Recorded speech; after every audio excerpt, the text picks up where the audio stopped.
On May 31st, acting Armenian Foreign Minister Ara Ayvazian held a farewell meeting with ministry staff after having announced his resignation on May 27th. Ayvazian explained that he decided to resign because the ministry, quote, cannot take any step or give consent to anything that is against the national interest. When I took office, I declared that diplomacy was not defeated, and to this day I insist that our diplomacy is not defeated. All of us here at the embassies have proved that not only are we not defeated, but we are able to advance our state and national interests, and mark the red lines, Ayvazian stated. Speculation exists that Ayvazian was referring to the current talks taking place among Armenia, Azerbaijan and Russia. Asked whether Ayvazian was informed about Prime Minister Nikol Pashinyan's official announcement about inviting international observers to Armenia's southern borders, Lilit Markunds, parliamentary head of the ruling My Step bloc, stated that the relevant bodies were informed about the Prime Minister's proposal to deploy international observers along the Armenia-Azerbaijan border,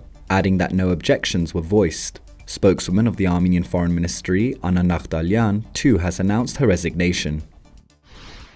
The Biden administration says the United States will provide $24 million in foreign aid assistance to Armenia in 2022. This was reported by the Armenian National Committee of America. In turn, military assistance to Azerbaijan from the United States will amount to $120 million in 2022. Of the $24 million to Armenia, $23.4 million will be allocated as foreign aid and $600,000 as military assistance to Armenia. On top of this, just over $6 million will be allocated separately and will be used for international narcotics law enforcement. Earlier this year, 65 Republican and Democrat members of the House of Representatives joined the Armenian caucus in an official request to Congress to allocate more than $100 million to Armenia and Nagorno-Karabakh in 2022.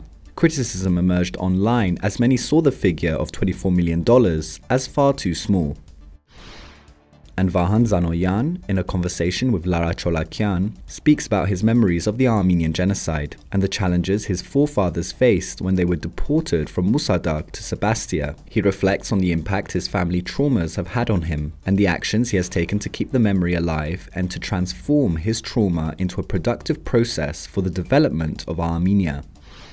And in the latest edition of Frontlines, Karnik Kerkonyan and Garobi Ghazarian speak to Dr. Viken Hovsepian about Armenian sovereignty, national consciousness, and the new realities Armenia is faced with.